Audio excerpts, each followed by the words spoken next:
preseason week number 3 review, as well as getting into some Guillotine League strategy and our risers and fallers heading into the final redraft season here, as I know many of you out there in Dynasty World still do play redraft, and so you probably have a few redrafts coming up, and so there's some late preseason risers and fallers based off of some cuts, the Brian Robinson trade to the Niners, and so we'd like to go over some of those quickly before this final couple weeks before the NFL season for 2025 actually gets underway and we're playing real football. So let's dive into some of the action from this week. Now, I know that there were everybody played, and there weren't a whole lot of actual starters that played in this week, but one of the teams that did play their starters was the Chiefs. Chiefs and Bears took on each other in Kansas City, and Mahomes played a few drives, looked good. They had Pacheco out there, and then Kareem Hunt as well on first and second down, but then Brashard Smith was in there plenty of snaps with the ones as well. He looks to have solidified that Jerick McKinnon role where he is the receiving back, so he'll get some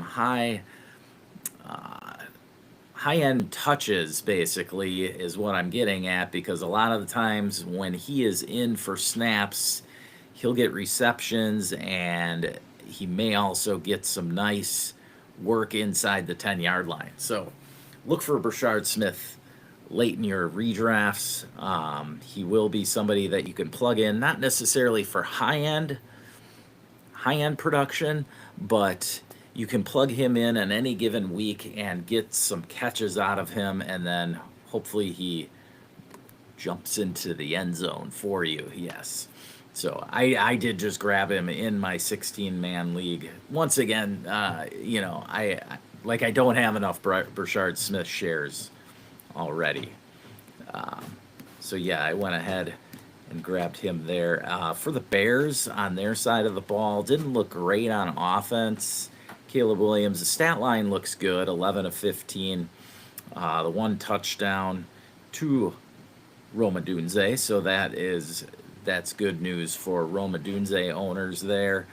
But they weren't that sharp, really, and so we'll see how that carries into week 1 for the Bears. The Bears, first week, they do get the Vikings on Monday Night Football, so we'll get to see Caleb Williams versus J.J. McCarthy there. Should be some at least interesting matchup there in the NFC North. We all are hoping both of them perform well going into their second seasons, because at least in Dynasty, I've got various shares of Roma Dunze and DJ Moore. I don't own any Caleb Williams, still not quite a believer there in the price, I guess. He's fallen a little from where he was going last year after he was the 101. But yeah, I'm struggling buying into Caleb still. I think that, as I talked with Matt English last week on our show, I wouldn't be surprised if he gets benched. Ben Johnson is a no-nonsense type coach.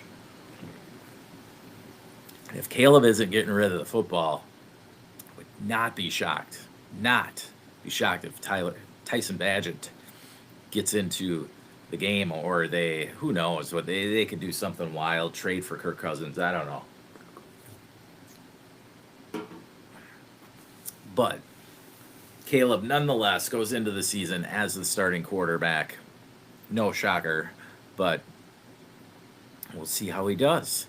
J.J. McCarthy, on the other hand, seems to have the job solidified. Nobody breathing down his back there. There is Sam Howell backing him up in Minnesota. Starting lineup for the Vikings, they've got Aaron Jones, Jordan Mason backing him up, and then Tyson Chandler. At receiver, Jalen Naylor would be the guy to maybe look at if you're looking to squeeze a wide receiver, even in a lineup league. Potentially, probably not, but best ball format with Jordan Addison being out for the first 3 games due to his suspension. So keep that in mind when you're redrafting.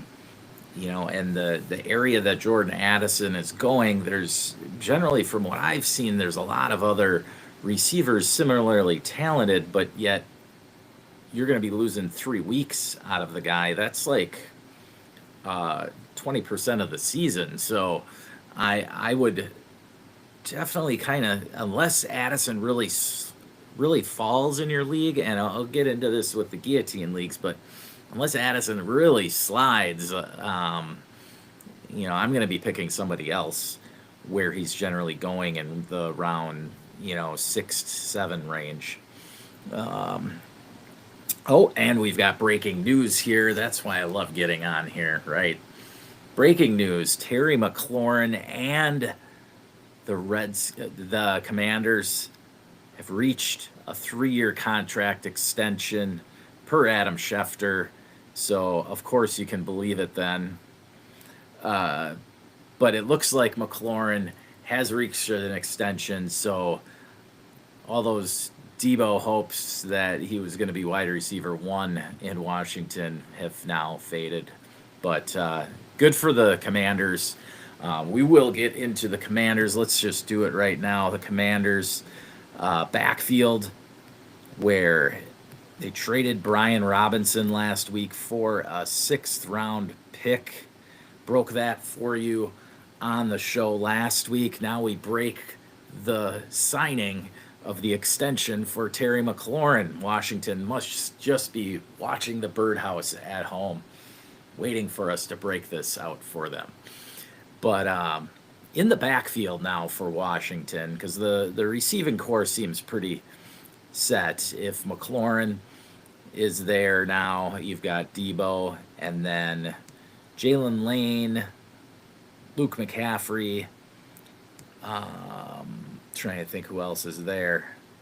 Those are the main guys there, at least. Diami Brown left to the Jaguars, and he was basically their number 2-ish. So, point being, Zach Ertz isn't a bad option there late if you fade tight end. And then at running back's where I really want to get into it. Of course, I put Austin Eckler, yes, the corpse of Austin Eckler, on the thumbnail today, hoping to get into what really is going on there in the Commanders' backfield, because Eckler has sat the last preseason game. Chris Rodriguez actually played, and Ja'Cory Krosky-Merritt sat as well. Now, that doesn't necessarily mean that Bill, JCM, is the starter here, okay? He sat because of an injury, and so it's a minor injury, but they were just resting him. Now, Chris Rodriguez has looked great, and in week 2, Chris Rodriguez started ahead of JCM. So for me, the totem pole right now goes Eckler, Chris Rodriguez, and then Bill, JCM. So all those people drafting Ja'Cory Krosky-Merritt highest out of the 3 backs seems a little to me like how everybody had elevated Bashul Tootin so high in Jacksonville, and this spring after the NFL draft and into June, people were drafting Tootin first out of the Jaguars backs. Like, just, don't get over your skis on JCM. Let somebody else jump all over him. I know Washington has a lucrative offense, okay, with Jaden Daniels' progression late last season. Everybody wants to hop on there and get a piece of this offense, but honestly, I'm looking at it like I want the cheapest option, and right now that's Chris Rodriguez. Okay, so if you're asking me who to grab in this backfield, it'd be Chris Rodriguez first. You could probably even get Eckler after JCM. So just think about that when you're going into your redrafts. Of course, Eckler and Chris Rodriguez, super cheap in Dynasty. So if you need to plug in somebody, I mean, Austin Eckler, I can't imagine going for more than a third, but I guess somebody might hold out for a second on him now that he is likely the starter or the starter. We're going to see an ugly kind of committee here, but if I had to grab one in redraft, I guess it would be Eckler, and that is what I did in the Guillotine League that I drafted last night. I did grab Eckler in that league as my third or fourth running back. So that's my thoughts right now on the Washington situation. Again, Terry McLaurin apparently has signed an extension, so he will be in uniform week 1 for Washington. No worries there. I don't think many people were really fading Jaden Daniels because they thought McLaurin was actually going to sit out. So yeah, no worries there anymore for Jaden Daniels either. Now Jaden Daniels actually looks pretty solid with Debo, and then losing Brian Robinson, I don't think scares anybody. Okay, Brian Robinson is what he is. He was a 3rd round pick. They picked him a little higher than the consensus was on Brian Robinson to begin with. Then he got shot. Then he played real hard, but he still looked ugly. And so now he's going to back up Christian McCaffrey, and who knows, between him and Garendo, which guy actually gets the higher touches there. Now in Baltimore, behind Derrick Henry, you have Justice Hill, the veteran, 3rd down back. But behind him, you've got Keaton Mitchell and Rasheen Ali. Now, Dearness Johnson also was fighting, so it'll be interesting to see who the 4th back is there. I expect the Ravens to be one of those teams that does carry 4 running backs. There's certain teams that just value the running back position more than others, and I'm thinking the Ravens, the Dolphins, and the Niners in particular. Those are 3 teams that would not be shocked if they have 4 running backs on their roster week 1. So with the Ravens, it's going to be between Ali and Dearness Johnson. I think Keaton Mitchell's earned his spot as the 3rd back there. The problem here is if there is a Derrick Henry injury, I don't think that there's going to be just one man taking over. Okay, it's going to be kind of like, well, what it is in Washington, right, where you got 3 running backs and they're all similar. Rasheen Ali, I believe, is a little bit bigger than the others. He's what, 5'11", 210, so he's not huge, but that's still bigger than Keaton Mitchell and Justice Hill. So I would guess Ali would be the goal line back, but so that's your scenario there if you're looking to solidify backups there and on a dynasty team where you've got Derrick Henry. Maybe you're looking to do that. I don't know. Wide receiver. I mean the rest of the Ravens offense is basically Mark Andrews and Zay Flowers and Rashad Bateman getting a few bombs tossed his way. Isaiah Likely still probably out for the first couple weeks of the season. So look for Mark Andrews to start off hopefully better than he did last season when he had that car accident. All right. We'll move over to another backfield that's been interesting all off season here, and that's the Texans. So we know we have the foot injury with Joe Mixon. No word there as to what we're really going to, when and if we'll ever see Joe Mixon this year. He's a huge fade for me. I am just avoiding that situation almost altogether. If it's cheap enough, yeah, I'll jump on Nick Chubb late. He has been going super cheap, so I don't mind grabbing him. But Woody Marks did get 6 carries for 19 yards and a touchdown. Looks like they're working him in on the ground. He can catch the ball very well, but again, it comes down to his pass protection. That's where Dare Ogunbowale has excelled over the last few years with the Texans, and so he may just land on the roster because of that. And I don't know who else they might have. With Dameon Pierce, he just hasn't been productive, and so I don't know if he makes it or not, Dameon Pierce, because I could see it being Nick Chubb, Ogunbowale, and Woody Marks here. That'll be one interesting cut down to watch this week, is the Texans backfield, and then any news on Joe Mixon. As far as Detroit goes, Detroit didn't really play their starters. Isaac Tesla had a touchdown.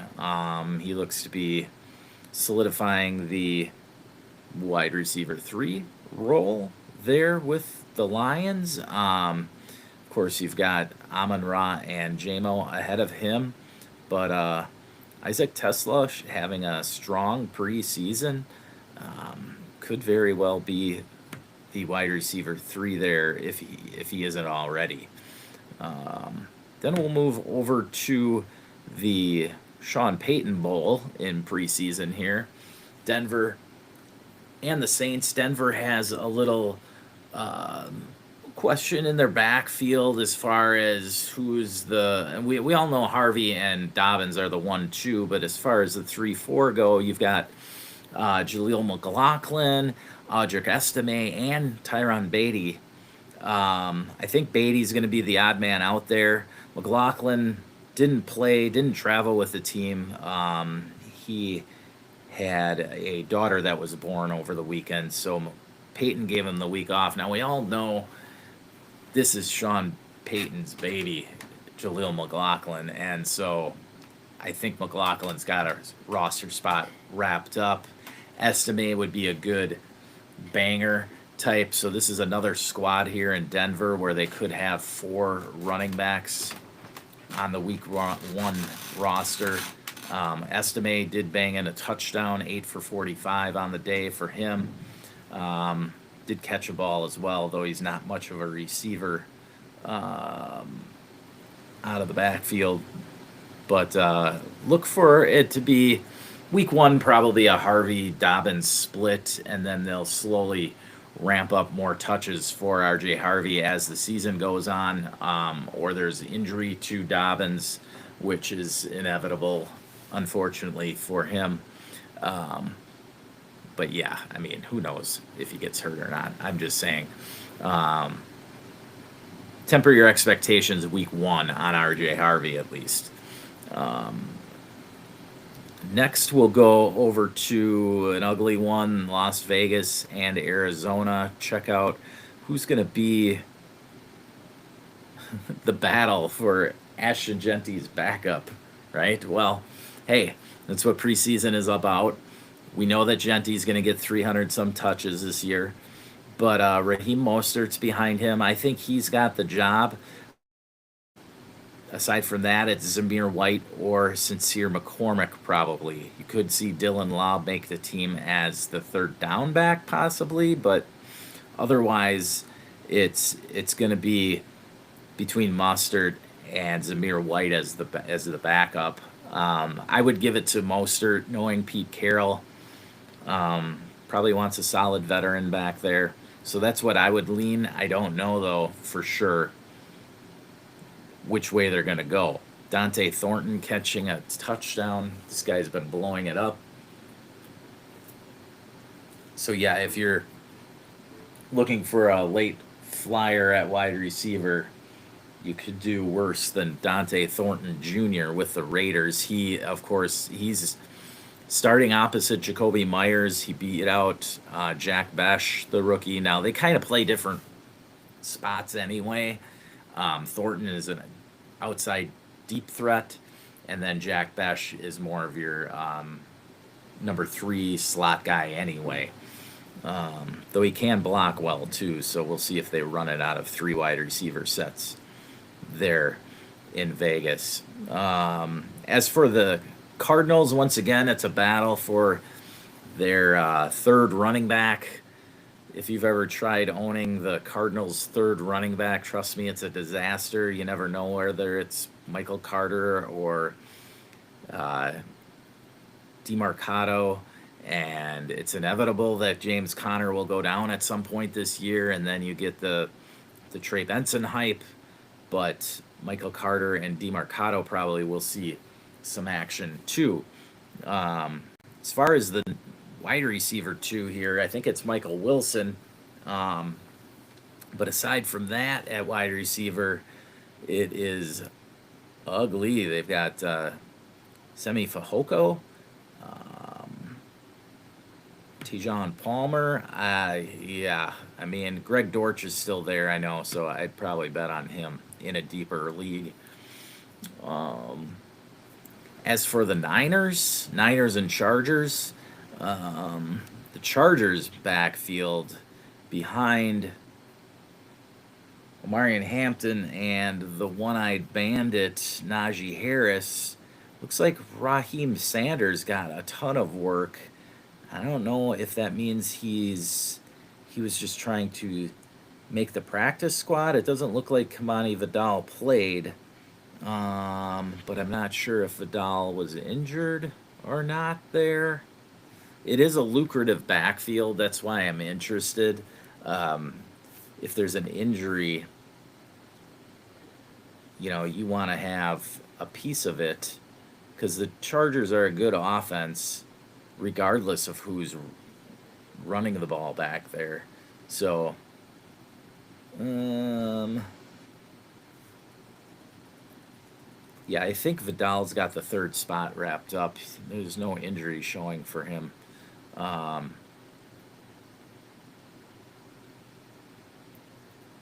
Now, also breaking news.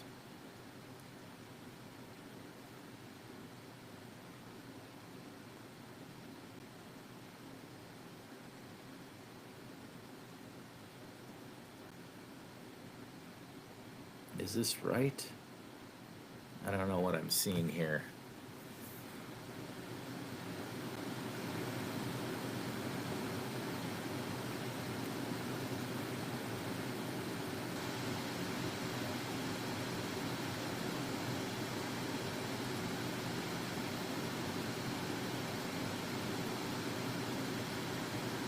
Yes, so Caleb Williams is questionable for Monday Night Football. So just keep that in mind. Yikes. I'm just looking it up right now to make sure.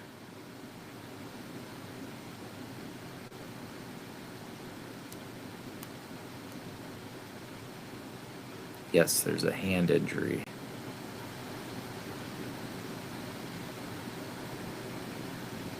Okay, no, that was old. All right, I think that was old news. Okay, apologize. Don't. Oh, there's Caleb owners out there. You're all right, but I'm gonna bring him up just in case here. Just one more thing. I wanna be 100% on this for you out there. I don't want to be just assuming things. Is he actually questionable?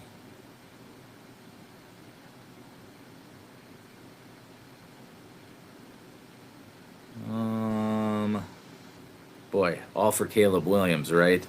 And I don't even own the guy.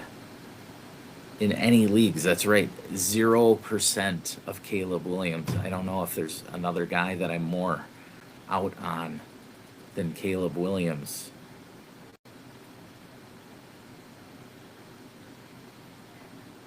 Okay.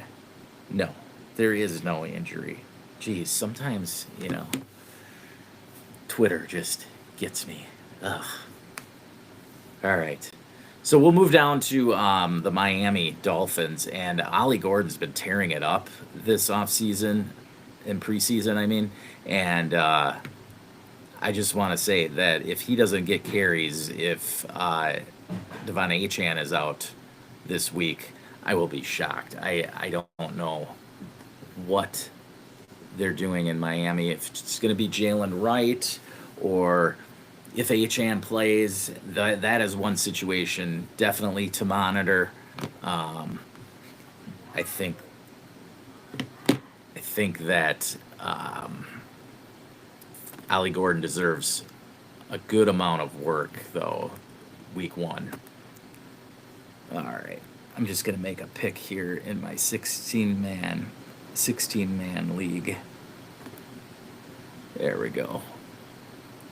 Good old Niners defense. All right. 16-man league. That's a league where we draft a defense and then we get to play an IDP from that team as well. All right, now I want to get into the guillotine draft that we did last night and share a couple thoughts I had on the strategy quickly before we head out today. So this one was a 16-man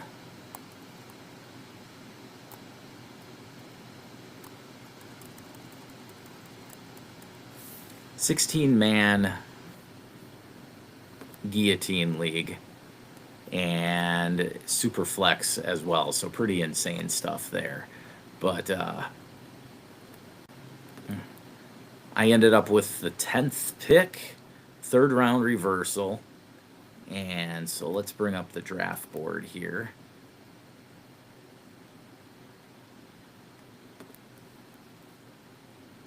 We go. Boom. Okay, so I'm going to have to slide over for you guys so you can see all of the picks. There we go. But now, being Guillotine League and Superflex, 16 team, 0.75 tight end premium. We're starting 10, just 4 bench spots here in the Guillotine League. Shallow benches in Guillotine Leagues because, of course, there's only so many players, and every week there's a roster that gets eliminated and thrown into the free agent pool. You saw here, top 4 picks, quarterbacks. A little shocking. I thought that the quarterbacks would get picked a lot higher than they did in this one. But anyway, it went Lamar, Josh Allen, Joe Burrow, then Jaden Daniels. Hurts falls to the 108. You had Chase, Gibbs, Bijan going, then Saquon, and then I had my choice at the 110. It's a tough call. I almost went Mahomes because of the quarterback scarcity in a 16-man. But I went CeeDee Lamb. I took a gamble, and it paid off. I got Drake May in round 3. I took Bo Nix in round 2, pretty much where he normally goes. And then I gambled, and the rest of the league, yes, drafted other positions, or enough of them that I was able to snap up Drake May at the 307. I mean, some of the guys that went ahead, like Breece Hall, Josh Jacobs, Kyron Williams, I mean, I can understand it is a guillotine league, but it's 16-man. Like, I just don't, Big Dubs, he waited on quarterback, ended up with Tua and Rodgers in rounds 4 and 5. I just didn't like, I liked it because I was able to get decent quarterbacks at pretty much cost.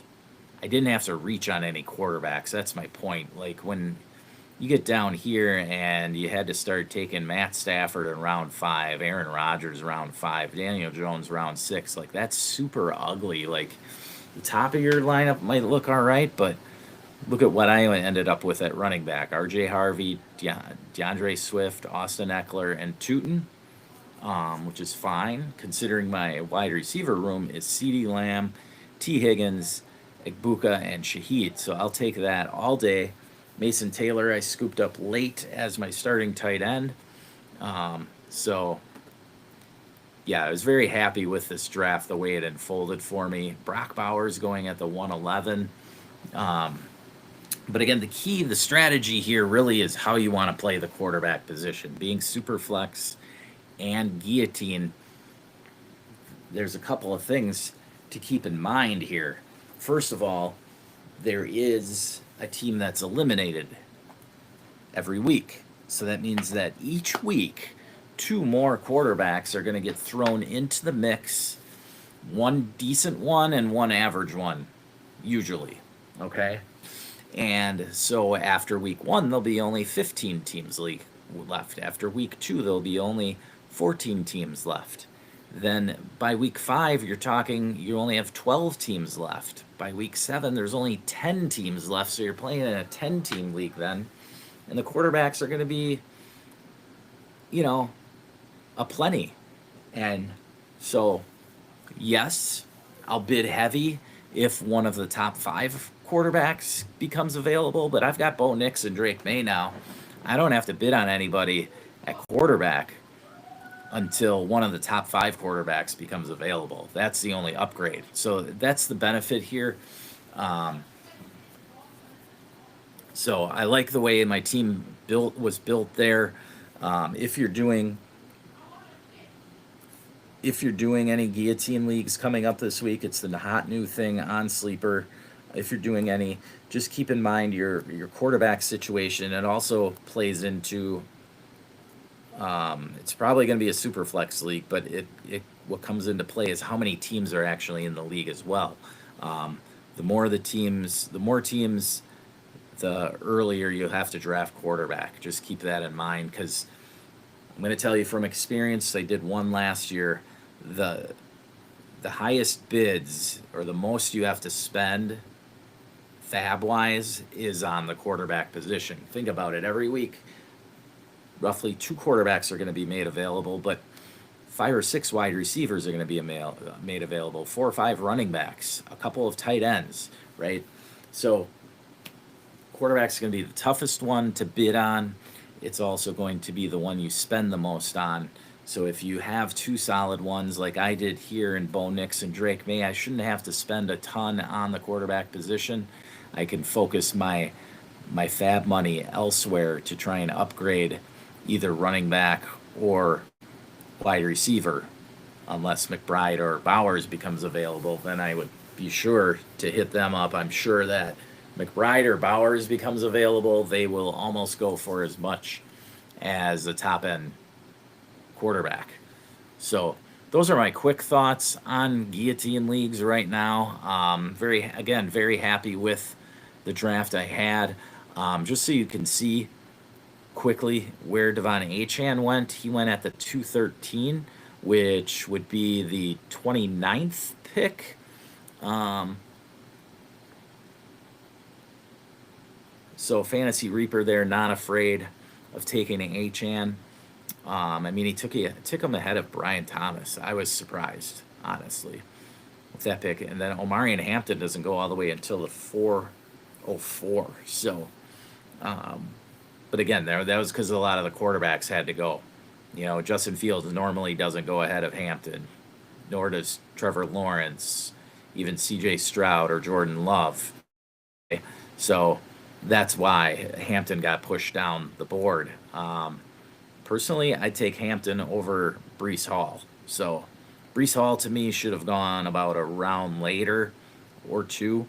Like, with his situation and being on the Jets, I'm not on Breece Hall right now. That's what I wanted to finish things up with. Breece Hall's an ugly 3-headed monster. And even if he is the top touch getter, which I'm sure he will be, A, how many touchdowns is that Jets offense going to give him opportunity to get? And then B, he's getting squeezed on both ends.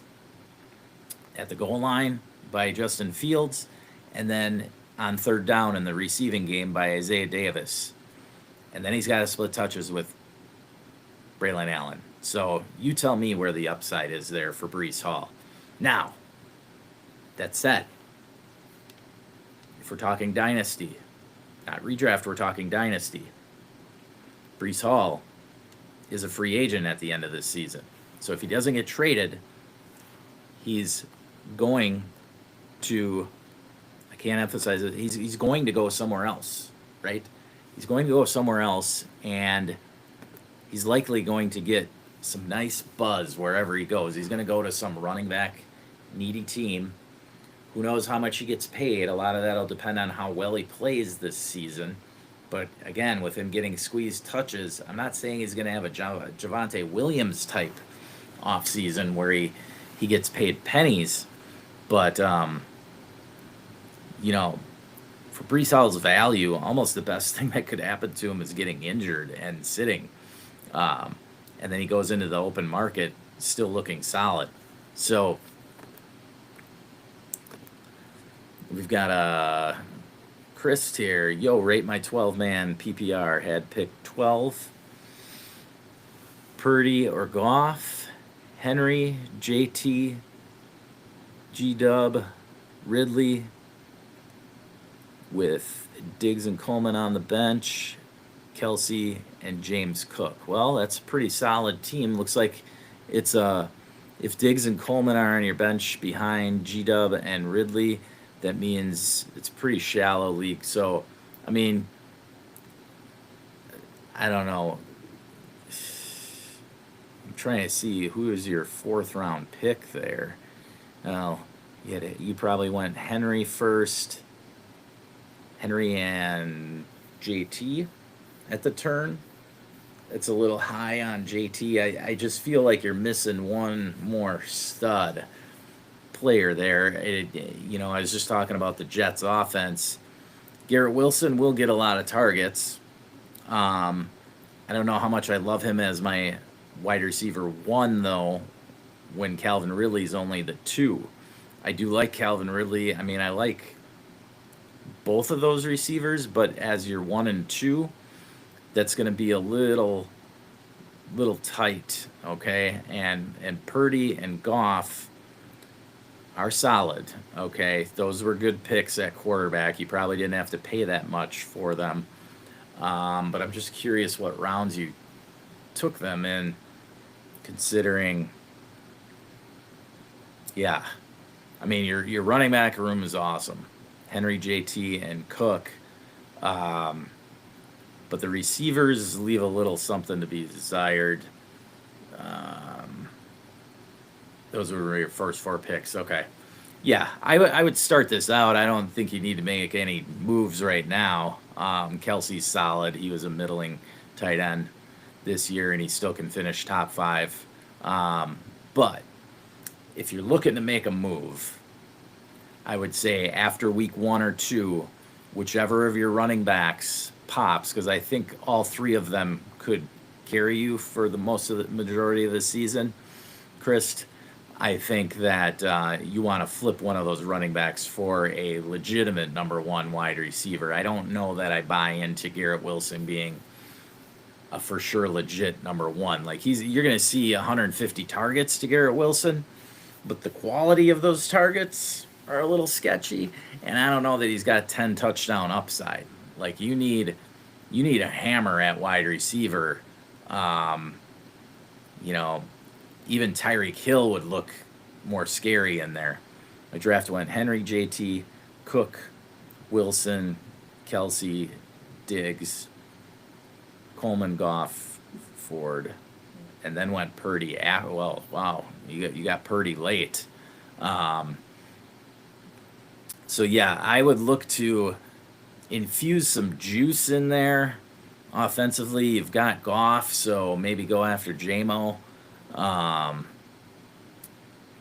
But yeah, JT and Cook. Okay, so you picked at the turn. All right. So I think he took JT a little early, but that said, he could easily produce what you're looking for there. Cook and Wilson at the 3-4 turn. Okay. I guess what I'm getting at here, Chris, your team looks very middling. I don't see a whole lot of the upside that I would be hoping for, and so you want to try and find some juice somewhere. I would look to. It was hard because it was down to Wilson, Evans, Adams, Marv, with the Stafford back injury. Yeah, or you would have taken Adams. I gotcha. Sure. Um, yeah. So now you have a plus at running back, and you probably want to look to use that plus at running back to help your wide receiver room out. That's what I would do.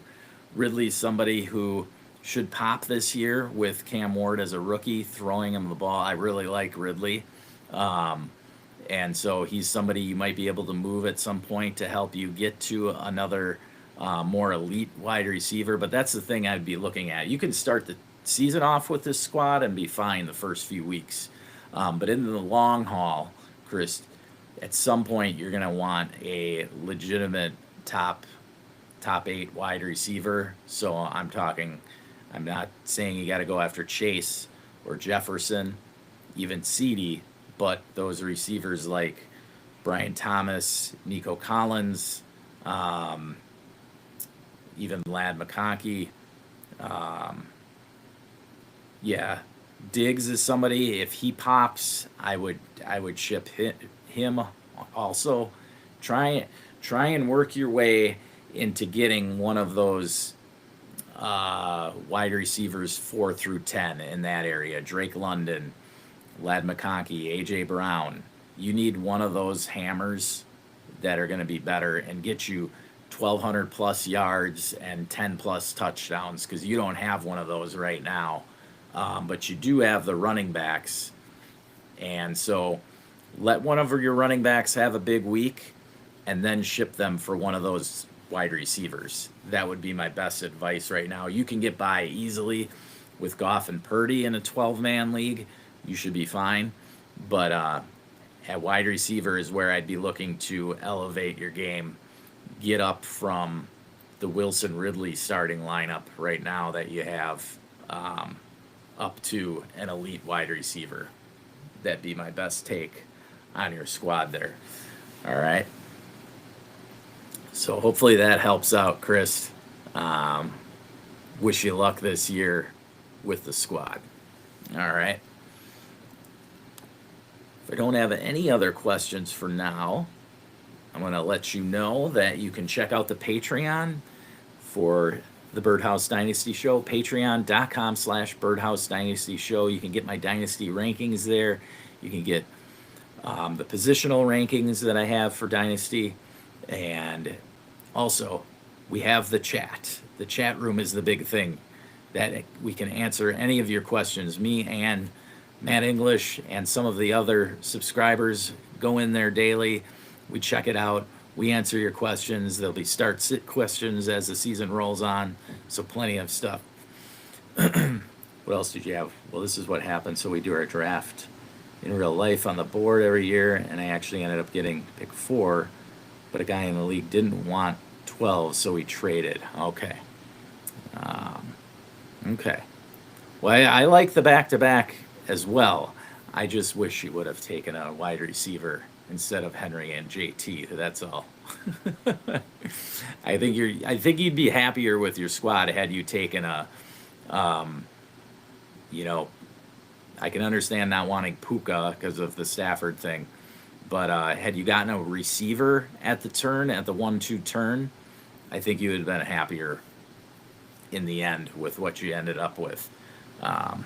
So keep that in mind, Chris, if you've got another draft coming up or not, that you want to keep yourself more flexible. Okay, by taking 2 running backs right out the gate, you pigeonhole yourself into needing to draft wide receivers more, and it'd be a little more exciting if I'm looking for some more juice there, like a Pickens or Jamison Williams type guy that could elevate this season into a top 15 type receiver. Calvin Ridley could, okay. Stephon Diggs, maybe. Yeah, you saw Cook there. I gotcha. And like I said, use having Cook to your advantage. You got 3 good wide running backs. Just use one of them to your advantage, and get yourself a stud wide receiver. That'd be my main thing there. So I wish you well, Chris. Hopefully it turns out, and who knows? I might be totally wrong, and Jonathan Taylor ends up as the RB1 this season. Who knows? I do like Henry, though. That's for sure. That wouldn't be the hammer I'd be trading. I'd be looking to trade JT or Cook. Sunday is your other league, and you have the 12th pick again. But this league's 0.5 per touch for running backs. So that's why I also wanted to trade, because I've been practicing there. Gotcha. Yeah, if it's 0.5 per touch for the running back, so 0.5, literally 0.5 a carry, that's insane. Yeah, you'd be lucky to see what running backs are there at the turn in that kind of format. All right. So, yeah, I'd be definitely drafting running back heavy in that format for sure. Just don't forget the value that falls then later at receiver. All right. So, again, check out the Patreon. If you've got any other questions, you can go to Buy Me a Coffee, buymeacoffee.com/Birdhouse Dynasty Show. I want to thank you for joining today. Chris, thanks for the question. Appreciate it. Go ahead and smash that like and hit the subscribe button if you haven't already. Out there, you'll get more content all week. We're ramping up huge going into the 2025 season. We'll be on almost every other day here, giving you some breaking news like we got today with Terry McLaurin. Last week it was the Brian Robinson deal. I think the Commanders just literally watch the show. All right. But for us all out there, just remember, never stop working.